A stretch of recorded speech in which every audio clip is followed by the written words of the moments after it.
All right, welcome back to another episode from the Outdoor Analyst. Today I have got a fun one for you. I am reviewing a knife brand that I am glad to say I have not checked into in the last probably 3 years. Dark Timber Knives. Thank goodness. I don't even think they're still around doing mid-techs anymore. I know Peter Kohler's still doing custom work, but I haven't seen a mid-tech from him in years. And I found this online for what it should be priced for. And I figured, hey, what the heck, I'll pick it up.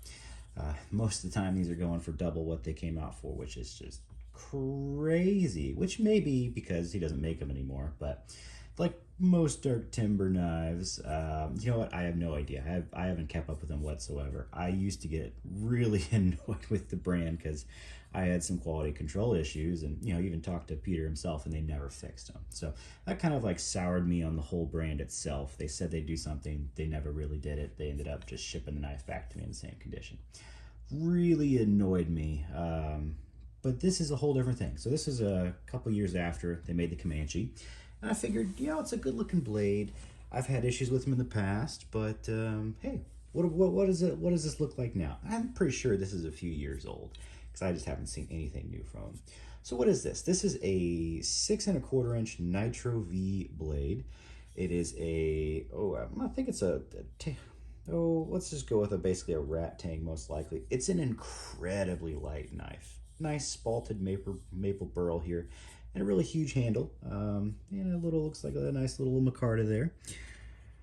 What do I think of this thing? How is it fit and finish? They used to have a lot of issues with their handle scales. They never actually hand worked them once they 3D machined them. These are actually really nice. Really good fit and finish on them. It's a little sharp up here, but that's nothing. I think they actually do a very good job on the handle scales on this one. From look of them, from feel of them, feels good. Blades, hard to mess up. They actually sharpen these with a wicked edge, so they put a wicked edge on it. Nothing handmade, that's fine. Has a good edge to them. Nice little kind of clip point on there. A little bit of a saber. It's a pretty cool knife. I picked it up because I thought it'd be a great belt knife. I wasn't expecting it to actually be as light as it is. This is, I think, labeled 12 ounces. I think it's quite a bit less. This thing's super, super light. So much so that it's very front heavy because of the maple burl on the back end. So it's very, very light, which I actually enjoyed. That's kind of one of the reasons I thought this would be really cool, and I may keep it. I'm really not sure. It's not perfect by any means. We'll get into that in a bit, but it's lightweight for a 6 1/4 inch knife. Blade. I think it's like 5 3/4 on the actual cutting edge, which is all right. And it looks super cool. Like fit and finish, done well. Nitro V, if you've never looked into it, it's kind of like a different version of AEBL. It's a good little steel. It's a tough stainless steel. It's very, very tough for a stainless. Does not hold an edge incredibly well, but it holds it, better than 1095. But it's much tougher and it's stainless, so that's kind of a nice addition. Would I prefer the 3V version of this? Probably, but I didn't find one for an actual reasonable price. And that's okay. Nitro V is still a very cool steel. I've not had any issues with it, and I think it's heat treated. I want to say pretty well. I've done baton, no chips, no nothing out of this. And if it's super thin on Nitro V or AEBL, which is pretty close to it, you can have some chipping issues. Nitro V, I think, is just AEBL with vanadium added, so it's pretty darn cool. I enjoy it as a steel, and even surprisingly as a fixed blade knife steel, it holds up pretty well. Very, very, very, very good steel, honestly, for what it is. So where do I kind of go from here? Let's do maybe some negatives, just to be honest, just to be straight up for it. I'm not sure if I'm keeping this because of the handle shape. I have large to XL size hands, and this is not. It's a very, very comfortable in a chopping grip like this. It just makes sense. The bird's beak is very, very well positioned. When you kind of grip up here and you're kind of choked back a bit, that's actually a pretty comfortable position right there. I get good finger grip in there. It just actually feels good in the hand. But for most of the work that you do, it's kind of more along the lines of choked up further. And with that, it doesn't ergonomically fit my hand at all really. And I've done quite a bit of little feathers with this thing, and it really just bites into your palm and kind of cramps out, which is an issue for me going up back there. So it's not super comfortable. Is it meant to be a woodworking knife? No. But does it really feel comfy in most handle grips? Up there? No. Back here? Sure. But now you have a lot of less control, and it's just for kind of swinging and chopping. Is this a chopper, though? Absolutely not. This knife is incredibly light, so it doesn't do chopping well at all. Can you choke back and do some? Sure, but I mean, we're talking not much. What does this kind of compare to? You know, it's very similar to an SE6. Matter of fact, if you put the edge next to, because Peter Kohler loves the SE6, he kind of based most of his knives off of that's exact same profile as an SE6. Exactly. Difference is this is slightly saber, this is full flat, and obviously Nitro V. But it's essentially an SE6. This is the SE6 HM. This is much more comfortable in the hand for me because of just the way that ergonomically it lies. This fits very, very, very, very well. Versus this is actually just too big in all the wrong places. And normally with an XL size hand, I really enjoy large handled knives. I really do. This just does not fit me super well. So that's kind of the one thing that's always just leaving me of like, it's a gorgeous looking knife. It looks good. It actually performs very well. I've had no issues with this working on wood in the back. You know, little mini chopping, batoning. I've batoned this knife and no problems whatsoever. Splits out wood pretty well once you hit that saber up here just a little bit. Yeah, so it's a good knife.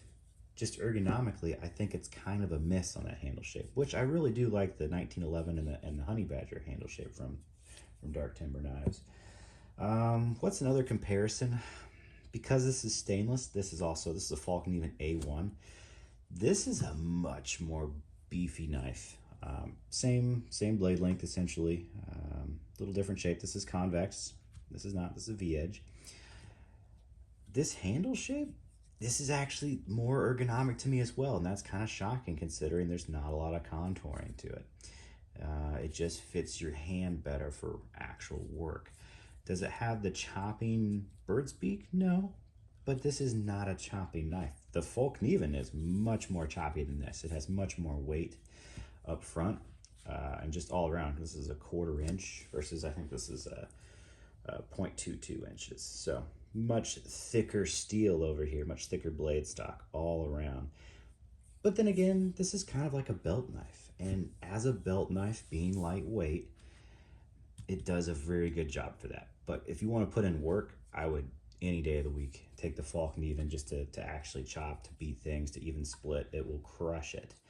And even the SE6, yeah, I think I'd probably take an SE6 over it as far as, do I trust it to handle more? And obviously, since it's a wood handle and it's not a full tang, it's a taper tang, I don't think it's going to be nearly as tough. It's just not. It can't be.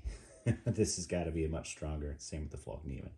So if you want to do more like heavy duty work, these are literally better knives for it. This is just pretty, man. It's just a good looking knife. I just don't know ergonomically. There's something that isn't melding with me ergonomically. Now it's kind of cool. You can kind of choke up and use this as like a little bit of a choil, even though it's completely not made for it. But it does work. So if you need to have more control, you can. But otherwise, yeah, I think I actually like those a little bit better. Sheath-wise, I would say the sheath's not made. It's a regular Kydex. I've got a little dangler on here. The Kydex sheath is not made very well because it scratches the blade every time you put it in. So it's not a perfect molding, but then again, yeah, that's, I want to say almost normal for most knives, but definitely Dark Timbers. I forget who makes these for them back in the day. Something Bear, I feel like, is in the name. They're kind of poorly put together just because they never actually mold well. Do they hold well? Absolutely. They're probably a little too tight, to be honest, and that's probably the problem. Snaps in, no problem. It's not going anywhere.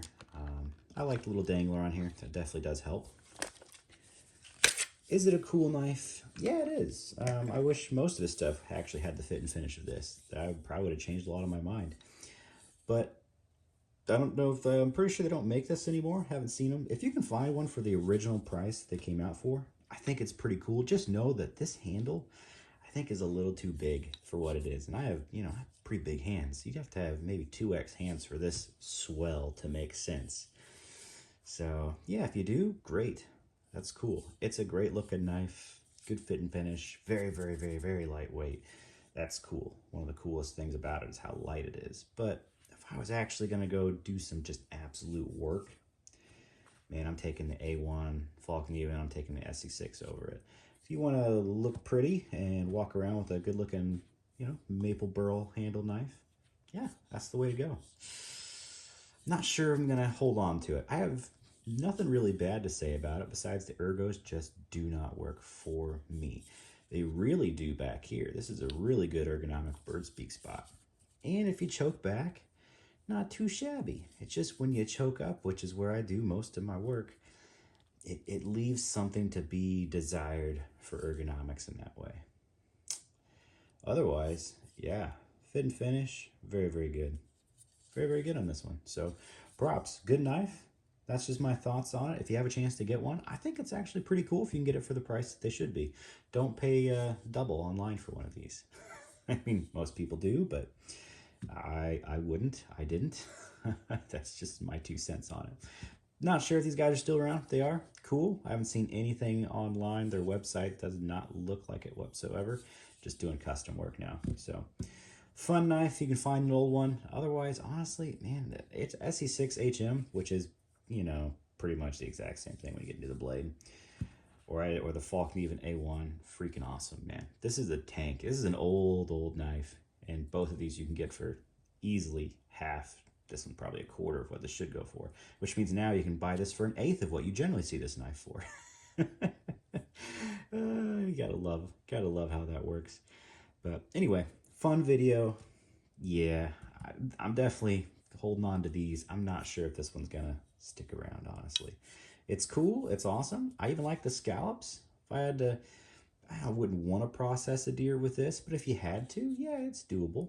Definitely doable. It's just way too long, so it'd be a little more work. But other than that, cool knife.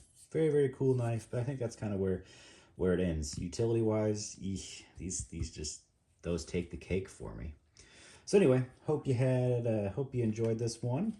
I will like, subscribe, help out the channel. I definitely appreciate it. And you know what? I will catch you on the next one.